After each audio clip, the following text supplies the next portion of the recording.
बिस्मिल्लाहिर्रहमानिर्रहीम। अस्सलाम वालेकुम स्टूडेंट्स। 10th बायोलॉजी यूनिट 10 के लेक्चर्स कंटिन्यू थे और अब तक हम पढ़ चुके थे डिसऑर्डर ऑफ रेस्पिरेटरी सिस्टम। ठीक है, तो रेस्पिरेटरी डिसऑर्डर में हम ब्रोंकाइटिस, एम्फीसीमा, नमोनिया, अस्थमा ये कंप्लीट कर चुके थे जी। तो आज का जो हमारा टॉपिक है बेटा वो है लंग कैंसर। ठीक है, ये भी रेस्पिरेटरी डिसऑर्डर है। It's a big respiratory disorder. Lung cancer is a disease of uncontrolled cell division in the tissues of the lungs.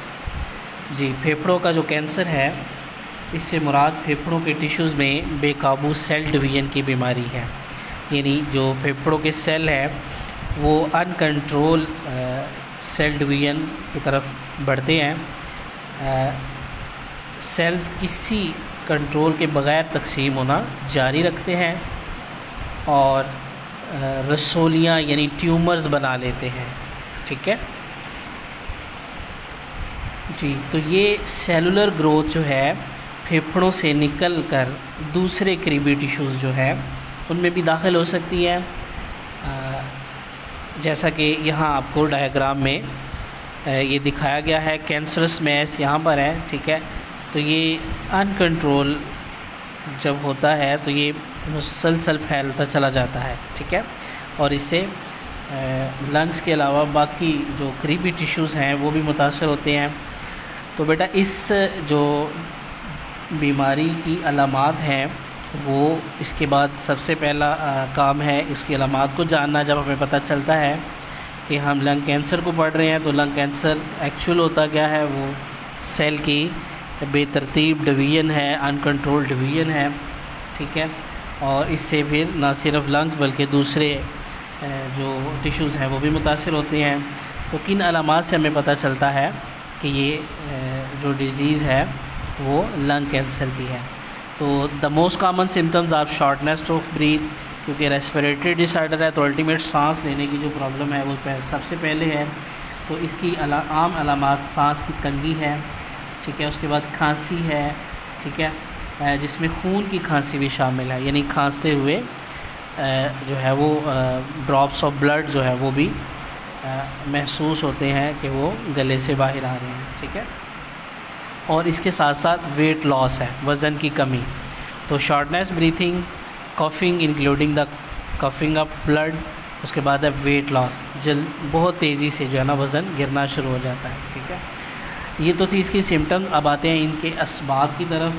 लेकिन वजूहात से ये होता है the main cause of any cancer include carcinogens such as those cigarette smoke.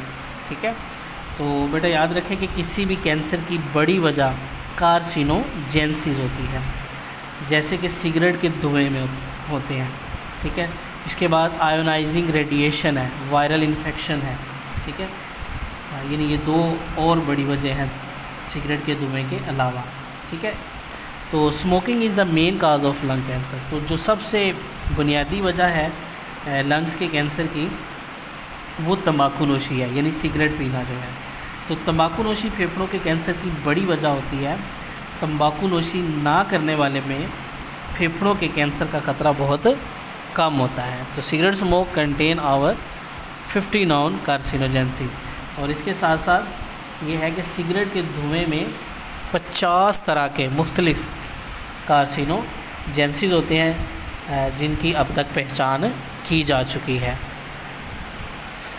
जी, तो बेटा दुनिया भर में जो कैंसर से होने वाली अमवात हैं उनके जो अदाद शुमार है उसके मुताबिक यहाँ एक साइड ब्लॉक दिया हुआ है कि दुनिया भर में कैंसर से मरने वालों की तादाद में 13 लाख लोग यानी 1.3 मिलियन जो पीपल हैं उनकी डेथ जो है ना वो लंग कैंसर की वजह से होती है। ठीक है, और लंग कैंसर की बड़ी वजह स्मोकिंग है, सिगरेट पीना है। और सिगरेट के धुएं में 50 किस्म के कार्सिनोजेंसिस हैं जिनकी अब तक पहचान हो चुकी है। ठीक है, अब बेटा बात आती है, एक तो बात होगी सिगरेट पीने वालों की, लेकिन कुछ सिगरेट पीते नहीं हैं लेकिन वो उन लोगों के आसपास रहते हैं जो खुद सिगरेट पीते हैं। ठीक है, तो इन्हें हम पैसिव स्मोकिंग कहते हैं, ठीक है। यानी खुद तो नहीं वो पी रहे, लेकिन वो जो धुआं है उससे वो मुतासिर ज़रूर हो रहे हैं। तो पैसिव स्मोकिंग यानी किसी दूसरे की स्मोकिंग से पैदा होने वाले धुएं का सांस के ज़रिए अंदर जाना भी फेफड़ों के कैंसर की एक बड़ी वजह है, ठीक है। तो सिगरेट के जलते हुए किनारे से निकलने वाला जो धुआं है, इस धुएं से ज़्यादा ख़तरनाक होता है जो फ़िल्टर वाले किनारे से निकलता है, ठीक है। तो ये पैसिव स्मोकिंग जो है ना, वो भी इसकी एक वजह है। उन लोगों को भी ये बीमारी लग जाती है जो खुद तो नहीं पीते, लेकिन पीने वालों से वो मुतासिर होते हैं, ठीक है। तो उसके बाद बेटा सबसे इसका जो इलाज है, इसकी बचाव की क्या तदाबीर हैं, तो ये है कि eliminating tobacco smoking is a primary goal in the prevention of lung cancer. यानी फेफड़ों के कैंसर से बचाव के लिए एक इब्तदाई मंजिल जो है वो स्मोकिंग का ख़त्म होना है, ठीक है। यानी स्मोकिंग की रोकथाम जो है। तो आलमी अदारा सेहत जो है द वर्ल्ड हेल्थ ऑर्गेनाइजेशन जो है ने हुकूमतों को तंबाकू का इस्तेमाल बंद करने का कहा है। यानी आजकल आप बहुत सी चीज़ों की कमर्शियल्स टीवी पे देखते हैं, लेकिन कभी भी आप सिगरेट की कमर्शियल को टीवी पर नहीं देखेंगे, क्योंकि इसको बैन कर दिया गया है ताकि नौजवानों को स्मोकिंग इख्तियार करने से बचाया जा सके, ठीक है बेटा। तो ये हमने पढ़ा आज लंग कैंसर, हमने इसकी सिम्टम्स पढ़ी, उसकी काजेज़ पढ़े, ठीक है, और फिर उसका इलाज भी जाना हमने। जी, तो जो लोग स्मोकिंग करते हैं, अगर वो इन ख़तरात को सुनने के बाद अगर वो स्मोकिंग छोड़ देते हैं, if a person stop smoking, अगर वो छोड़ देते हैं तो उससे क्या होगा कि कैंसर बनने का ख़तरा जो है वो कम हो जाएगा, क्योंकि फेफड़ों को पहुंच जाने वाला नुकसान जो है वो मरम्मत हो सकता है, यानी वो रिपेयर हो जाता है, वो दोबारा अपनी असली हालत की तरफ आ सकता है, और अंदर जो मौजूद गंदे ज़रात जो हैं, जो सिगरेट पीने से बॉडी में कार्सिनोजेंसिस जा चुके हैं, वो आहिस्ता आहिस्ता जिस्म से निकल जाते हैं। यानी वो एक सेल्फ़ क्लेंजिंग सिस्टम जो है उसके तहत ये इसे जिस्म से निकाल दिया जाता है और वो आदमी सेहतमंद ज़िंदगी गुजार सकता है, ठीक है। इसके बाद हमारा लास्ट टॉपिक जो है वो है बैड इफ़ेक्ट ऑफ स्मोकिंग।